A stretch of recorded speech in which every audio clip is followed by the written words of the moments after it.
अस्सलाम वालेकुम रहमतुल्लाहि व बरकातुहू। उम्मीद आप सब बखैर होंगे। आज मैं थोड़ा बहुत बात करूँगा नेपाल की पॉलिटिक्स के बारे में। नेपाल में 2008 में जमहूरियत आई, यानी Nepal democratic Republic country declare हुआ। 2008 से पहले नेपाल में मोइस्ट मूवमेंट चला था। मोइस्ट मूवमेंट जिसको पर्सन के अलावा और बहुत सारे जो सरकर्दा शख्सियत है माओ नवाज़ की, वो लीड कर रहे थे।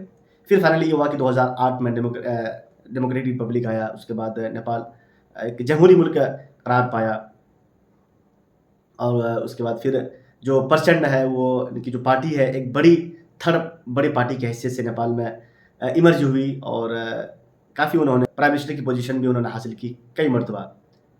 लेकिन नेपाल देखा जाए, नेपाल का जो पॉलिटिक्स है वो कभी भी स्टेबल नहीं रहता है। स्पेशली मैं कहूँगा कि जो प्रचंड है, पुष्पक कमाल दाहाल प्रचंड, वो हमेशा नेपाल की पॉलिटिक्स में, जब से वो मेन स्ट्रीम पॉलिटिक्स में आया है, उस वक्त से वो एज ए किंग मेकर के तौर पर नेपाल की पॉलिटिक्स में उनका किरदार होता है।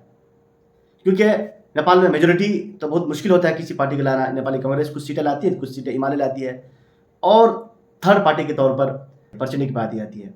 तो प्रचंड हमेशा जिसके साथ अलायंस करे, जिसके साथ गठबंधन करे, उसकी सरकार बनती है। तो अभी क्या कहते हैं, माधव कुमार नेपाल भी नेपाली कांग्रेस से बिल्कुल अलग हो गई है।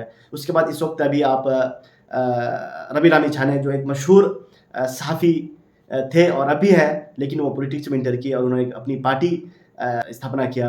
और इस वक्त वो एज अ फोर्थ या फिफ्थ बड़ी पार्टी के तौर पर नेपाल में उभर रही है। अब नेपाली कांग्रेस हिमालय या फिर प्रचंड की पार्टी है, दूसरा माधव कुमार नेपाल की पार्टी, थर्ड फोर्थ फिफ्थ जो पार्टी है वो रवि लामी-छाने की पार्टी है। रिसेंटली जो नेपाल के जो प्राइम मिनिस्टर है वो पुष्पक कमाल दाहाल है।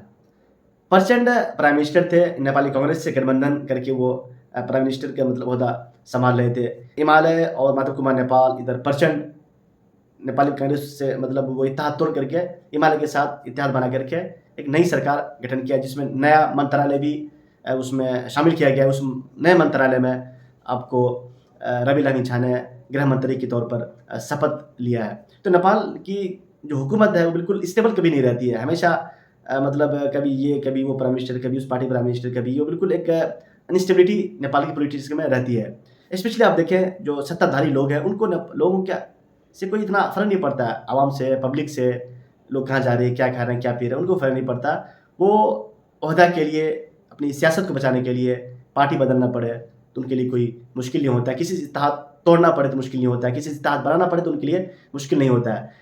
लेकिन एक तरह देखा जाए कि नेपाल मतलब नेपाल में करप्शन तो आपको पता ही, बहुत ज़्यादा करप्शन है नेपाल में। ऊपर से लेकर के प्राइम मिनिस्टर से लेकर के जो नीचे के छोटे-मोटे जो अधिकृत होते हैं, उनमें भी बहुत ज़्यादा करप्शन पाया जाता है। इवन एक छोटा सिग्नेचर भी विदाउट पेमेंट के नहीं होता है।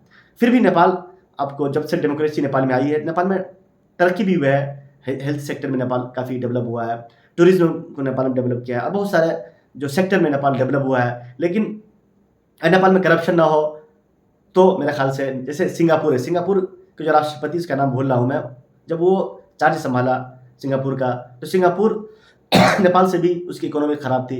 लेकिन सिंगापुर को उन्होंने इस तरह, क्योंकि अगर कोई पॉलिटिशियन, कोई भी एक सत्ताधारी, अगर वो अपने मुल्क के लिए, अगर वो ऑनेस्ट होता है, अपने मुल्क के लिए अगर वो सीरियस होता है, अगर खुद के बजाय मुल्क को बनाना चाहे, तो मेरे ख्याल से मुश्किल नहीं होता है।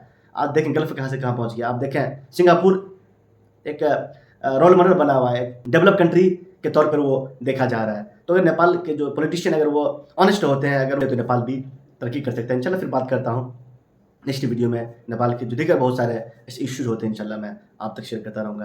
अस्सलाम वालेकुम।